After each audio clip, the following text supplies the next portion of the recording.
Assalamualaikum warahmatullahi wabarakatuh. Perkenalkan, saya Nirmala Efri Hasibuan sebagai dosen pada program studi Diploma 3 Pengolahan Hasil Laut, Politeknik Kelautan dan Perikanan Dumai. Video ini dibuat untuk memenuhi salah satu persyaratan sertifikasi dosen tahun 2025, yaitu tentang pernyataan diri dosen untuk unjuk kerja Tridharma perguruan tinggi khususnya di bidang pengajaran. Salah satu mata kuliah yang saya ampu adalah mata kuliah Kimia Hasil Perikanan untuk Taruna-Taruni semester 3 yang memiliki bobot 3 SKS dengan perbandingan 1 SKS teori dan 2 SKS praktek. Capaian pembelajaran untuk mata kuliah ini yang pertama, Taruna-Taruni mampu menjelaskan tentang ikan sebagai bahan pangan bergizi tinggi. Yang kedua, Taruna-Taruni mampu menjelaskan komposisi kimia ikan. Yang ketiga, Taruna-Taruni mampu menjelaskan prinsip dasar analisis kimia ikan dan melakukan pengujian secara kimia. Yang keempat, Taruna-Taruni mampu menjelaskan komponen kimia makro, mikro, dan kandungan bahan dalam ikan secara kimiawi. Yang kelima, Taruna-Taruni mampu menjelaskan kandungan air pada produk hasil perikanan serta dapat menguji kadar air dalam ikan dan hasil perikanan. Yang keenam, Taruna-Taruni mampu menjelaskan kandungan protein pada produk hasil perikanan serta dapat menguji kadar air dalam ikan dan hasil perikanan. Yang ketujuh, Taruna-Taruni mampu menjelaskan kadar kimia lemak dan minyak dalam ikan dan hasil perikanan. Yang kedelapan, Taruna-Taruni mampu menjelaskan dan menguji kandungan kimia karbohidrat dalam ikan dan hasil perikanan. Yang kesembilan, Taruna-Taruni mampu menguji kadar abu, makromineral dan mikromineral dalam ikan dan hasil perikanan. Yang ke-10, Taruna-Taruni mampu menjelaskan kandungan vitamin dalam produk hasil perikanan dalam ikan dan hasil perikanan. Pada kesempatan ini, saya akan menyampaikan materi terkait lipid secara umum, beserta struktur minyak dan lemak, kemudian dilanjutkan dengan jenis asam lemak dan sifatnya. Yang ketiga, reaksi kerusakan minyak, dan yang terakhir adalah metode pengujian kadar dan kualitas minyak ataupun lemak. Sistem pembelajaran yang dilakukan yaitu secara daring maupun luring melalui aplikasi pembelajaran seperti Zoom, Google Classroom, dan Quizizz.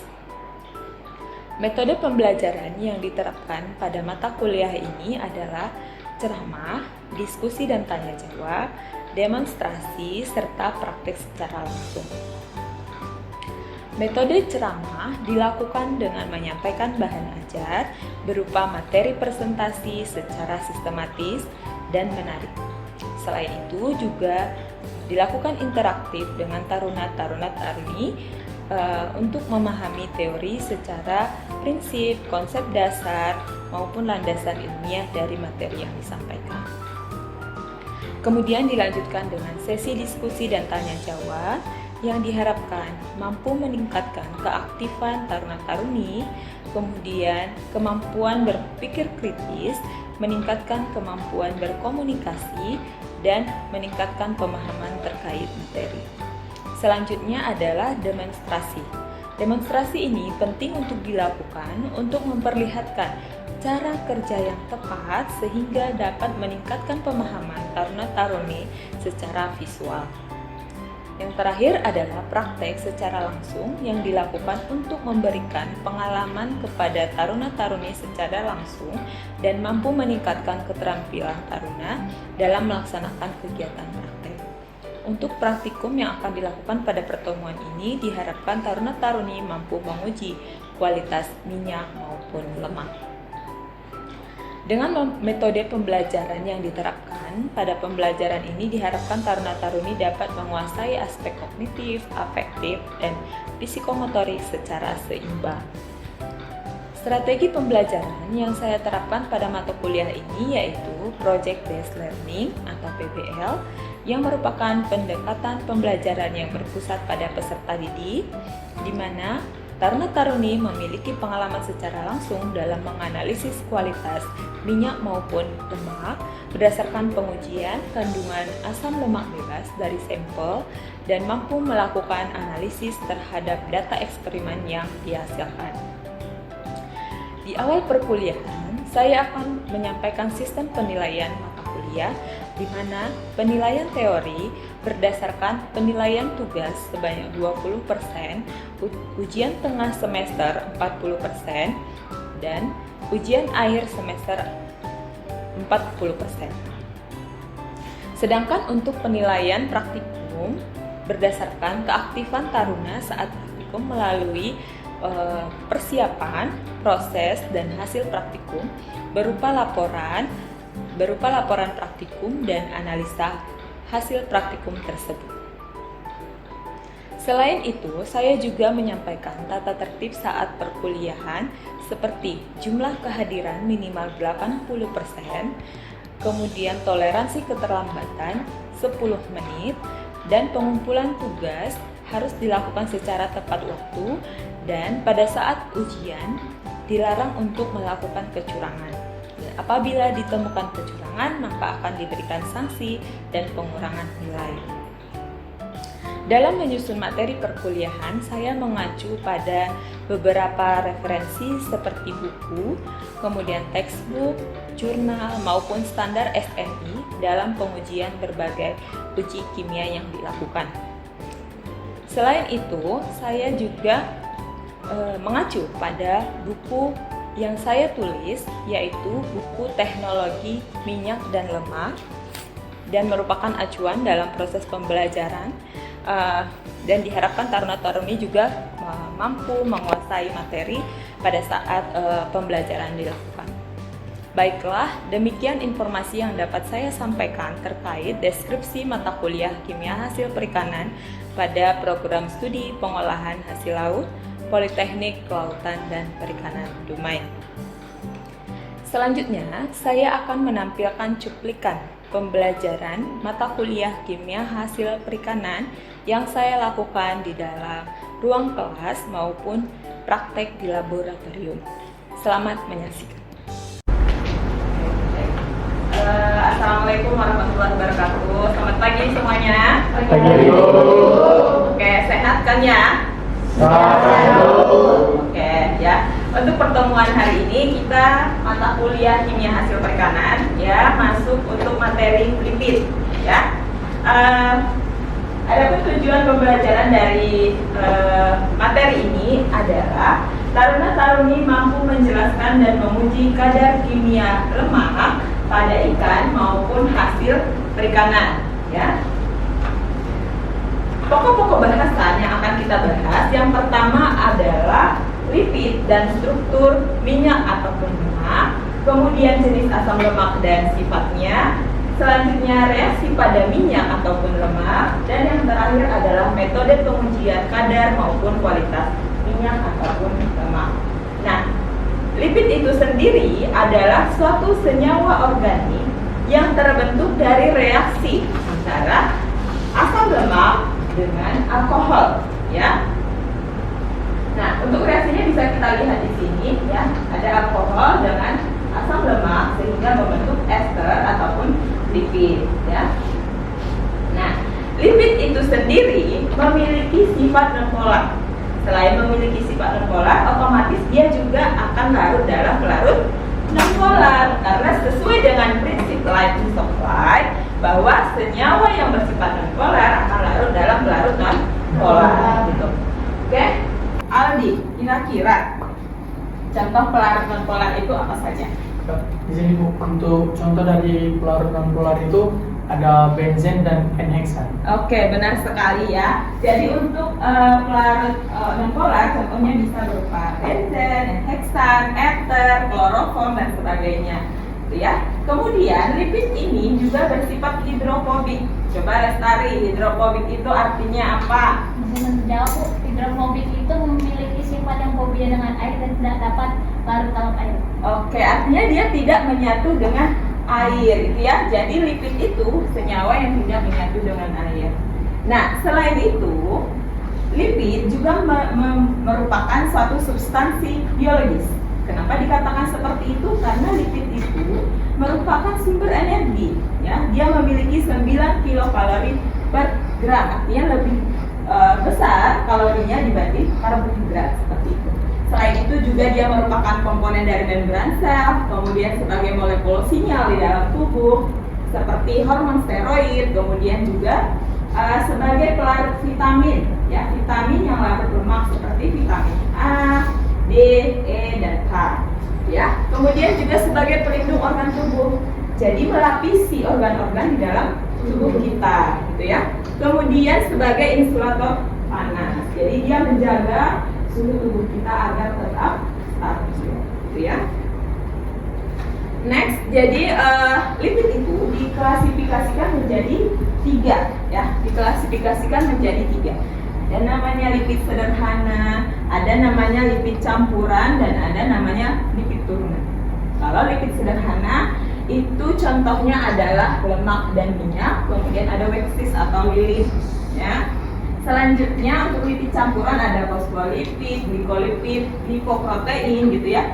Artinya lipid campuran itu senyawa lipid berikatan dengan senyawa yang bukan lipid. Misalkan glikogen berikatan dengan lipid, maka akan membentuk senyawa glikolipid, gitu ya. Begitu seterusnya.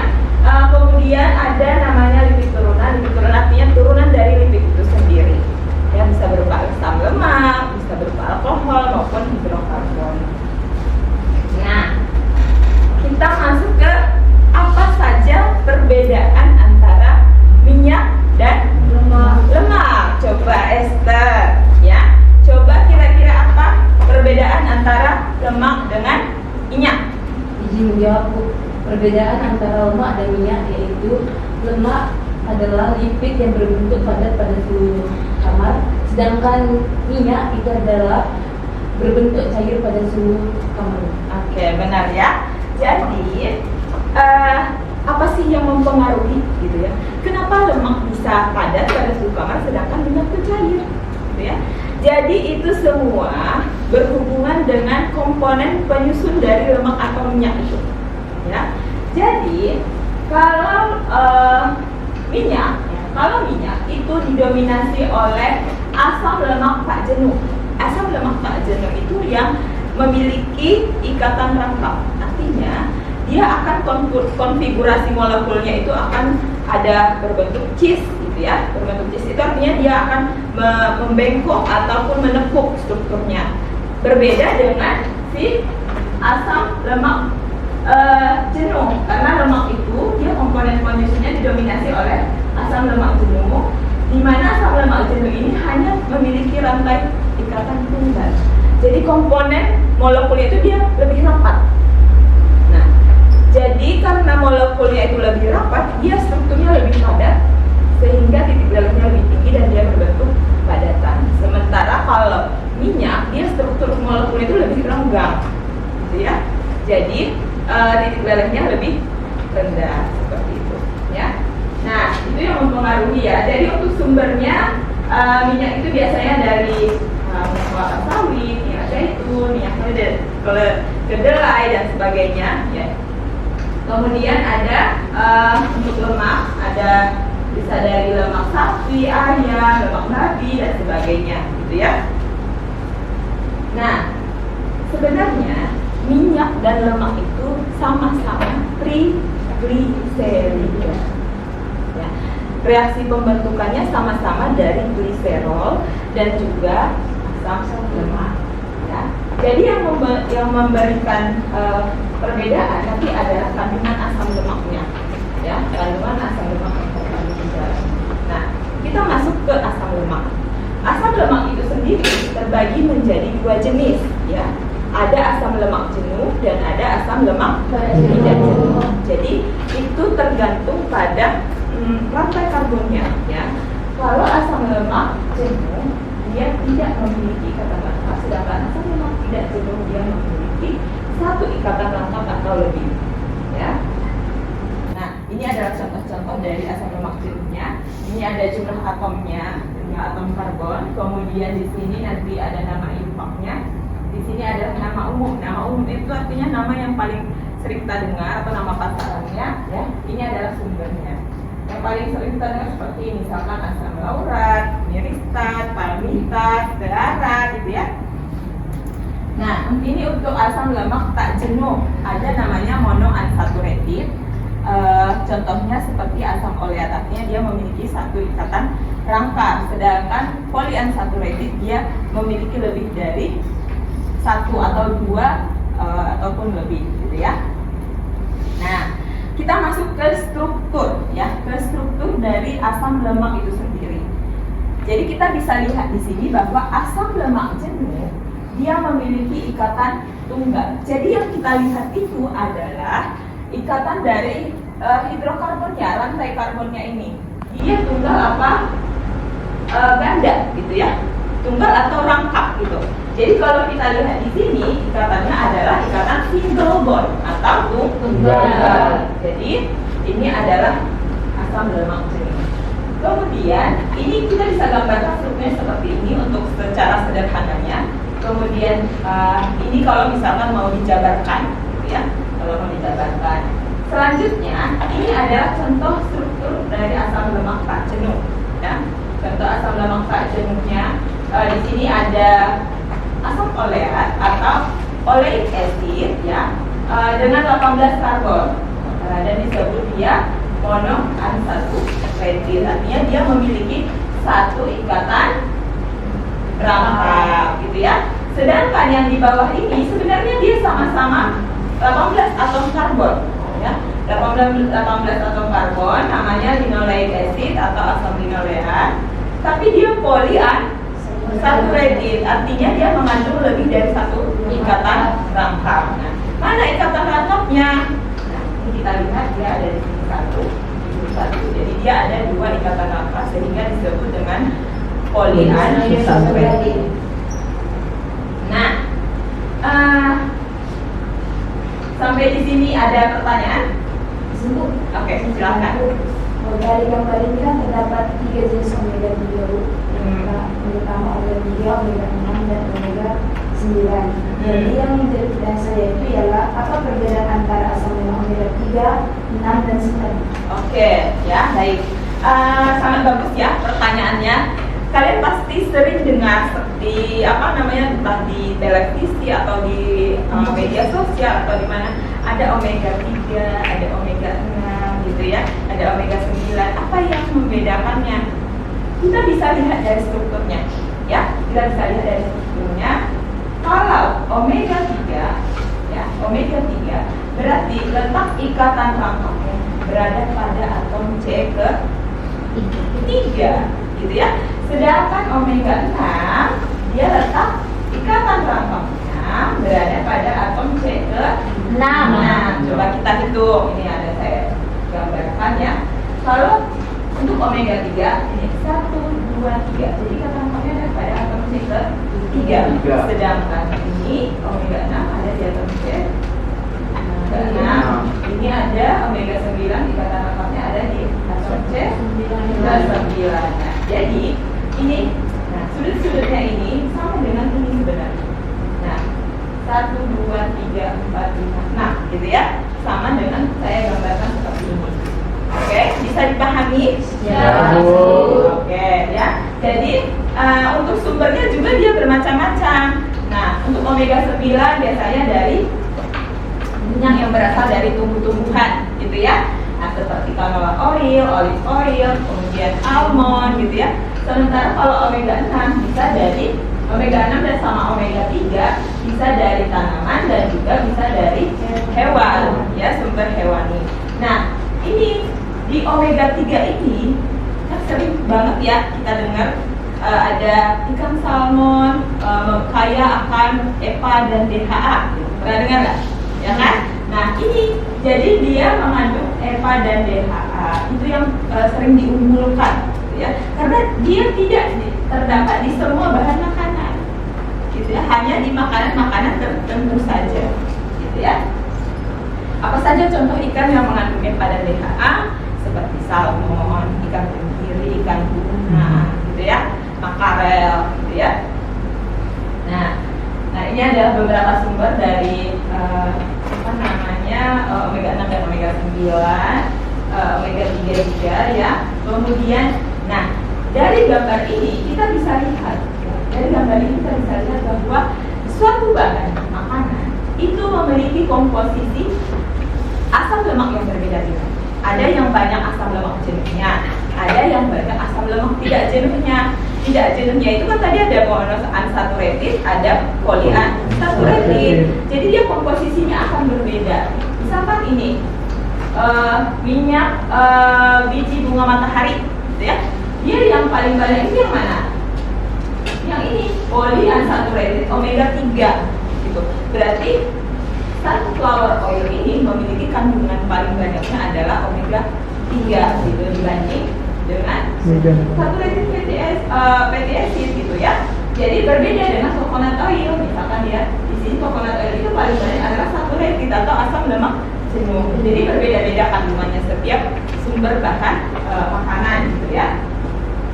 Nah ini yang membuat misalkan kamu belanja ya di supermarket atau di mana, kalau kamu lihat minyak zaitun, misalkan minyak zaitun atau minyak jagung, harganya lebih mahal mana, minyak jagung apa minyak kelapa sawit? Kelapa sawit. Minyak jagung lebih mahal kan? Minyak sawit itu lebih murah. Minyak goreng biasa loh, ya kan? Nah, dengan minyak zaitun, dengan minyak jagung, dengan minyak kedelai itu kan, itu pasti harganya lebih mahal karena kualitasnya lebih bagus, gitu ya? Karena dia banyak mengandung polyunsaturated. Masih ada pertanyaan? Oke, karena sudah tidak ada pertanyaan, mungkin kita masuk ke sesi berikutnya, gitu ya. Untuk sesi berikutnya, saya akan membagikan tugas kelompok. Ya, jadi satu kelompok nanti terdiri dari 5 orang, ya. Silahkan duduk berkelompok dan kita akan membahas topik terkait apa saja sih keistimewaan dari EPA dan DHA itu. Kenapa sih dia diunggulkan banget gitu kan? Nah, jadi silahkan didiskusikan per kelompok. Saya akan kasih waktu ke kalian ya.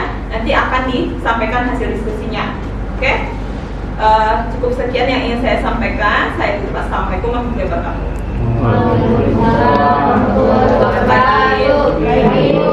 Silakan untuk kelompok 3 menyampaikan hasil diskusinya.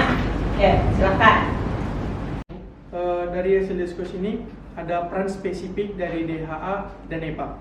DHA itu komponen struktural utama. DHA adalah asam lemak omega 3 paling melimpah di otak, dari retina mata dan sistem saraf pusat, yang merupakan komponen kunci dari membran sel di area-area ini, memastikan fleksibilitas dan fungsi sel yang optimal. Yang kedua itu ada peran spesifik dari EPA, yaitu bagi kesehatan jantung, memainkan peran dominan dalam menjaga kesehatan jantung, termasuk membantu menurunkan kadar trigliserida atau jenis lemak dalam darah, mengurangi tekanan darah, dan mencegah pembentukan plak di arteri. Itu hasil diskusi hari ini. Sekian untuk pertemuan hari ini. Nanti kita akan melanjutkan dengan sesi praktik. Oke, siap. Terima kasih atas perhatiannya. Kita tutup kuliah hari ini. Assalamualaikum warahmatullahi wabarakatuh. Waalaikumsalam warahmatullahi wabarakatuh. Oke, baik, untuk praktikum hari ini kita akan praktikum terkait penentuan kadar kandungan asam lemak bebas ya. Jadi nanti di sini saya akan demonstrasi sebentar ya. Nanti kalian di sini akan menggunakan 2 sampel. Di sini ada minyak baru dan minyak bekas. Jadi nanti kita akan menguji kualitasnya menggunakan penentuan kadar asam lemak bebas. Nanti bahan yang digunakan menggunakan NaOH, kemudian ada indikator PP dan juga ada etanol ya. Untuk prosedurnya kalian sudah paham semuanya? Oke ya. Jadi nanti untuk kelompok ini silahkan lakukan penentuan kadar asam lemak bebas untuk menggunakan 2 sampel ini. Sampai di sini ada pertanyaan? Oke, untuk mentitrasinya nanti bagaimana caranya, gitu kan? Nanti kalian bisa menggunakan Erlenmeyer, terus nanti di sini kita bisa literasi langsung ya, seperti ini. Jadi nanti kalau misalkan knopnya terbuka itu kalau dia kondisinya dalam kondisi lurus, gitu ya, kondisi vertikal seperti ini, berarti dia akan mengeluarkan NaOH-nya. Tapi kalau misalkan knopnya dalam posisi horizontal seperti ini, berarti dia dalam kondisi tertutup. Jadi nanti kalian harus menghitung berapa kadar NaOH yang terpakai pada saat melakukan filtrasi, seperti itu ya. Jadi itu nanti yang akan kita ukur untuk menentukan kadar asam lemak bebasnya. Oke, di sini ada pertanyaan? Sangat cukup. Oke, itu ya sekilas arahan dari saya. Silakan dikerjakan. Oke.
Oke, jadi sudah selesai ya untuk praktikumnya. Jadi nanti hasil NaOH yang terpakai dari yang kalian hitung tadi untuk minyak baru sama minyak bekasnya nanti dimasukkan ke perhitungan.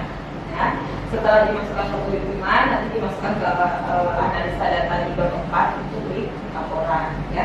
Jadi minggu depan kalian harus mengumpulkan laporan untuk penentuan kadar asam lemak bebas untuk sampel minyak baru dan minyak bekas. Jadi nanti kita bisa melihat di pembahasan itu bagaimana kualitas minyaknya. Seperti itu ya. Oke, sampai di sini ada pertanyaan? Oke, itu saja untuk praktikum hari ini. Terima kasih. Selamat siang. Assalamualaikum warahmatullahi wabarakatuh. Waalaikumsalam warahmatullahi wabarakatuh. Demikian deskripsi singkat dan cuplikan dari mata kuliah Kimia Hasil Perikanan, Program Studi Pengolahan Hasil Laut, Politeknik Kelautan dan Perikanan Dumai.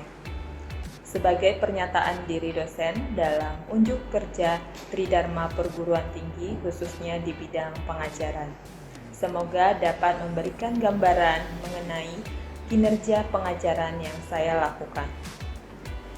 Saya mengucapkan terima kasih sebesar-besarnya kepada seluruh tim penilai, seluruh panitia sertifikasi dosen tahun 2025, rekan-rekan sejawat, dan juga taruna-taruni Politeknik Kelautan dan Perikanan Dumai. Demikian yang dapat saya sampaikan. Mohon maaf apabila ada kekurangan. Wassalamualaikum warahmatullahi wabarakatuh.